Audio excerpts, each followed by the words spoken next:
గ్రామ స్థాయిలో చర్చ జరగడం కోసం ప్రభుత్వం వైపు నుంచి కానీ లేదంటే మీరు చిన్న ఫోర్స్ ఒక దగ్గర రెండు దగ్గర చర్చించగలరు, అట్లా దీని మీద ఆ డ్రైవ్ ఏమైనా జరుగుతుందా?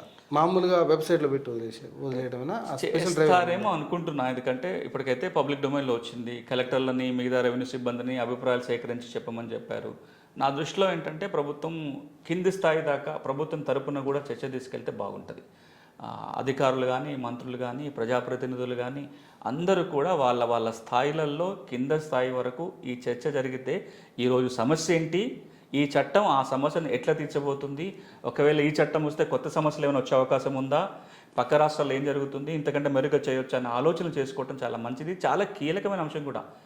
భూమి చట్టాలలో అన్నిటికంటే కీలకమైన చట్టం ఏదైనా ఉంటుందంటే 6R చట్టమే.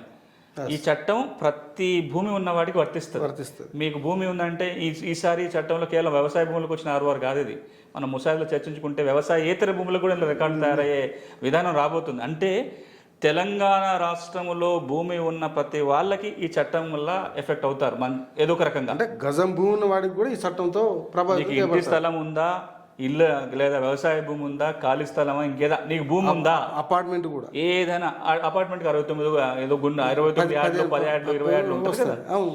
నీకంటూ భూమి ఉంటే ఈ చట్టం నీకు తెలియాలి.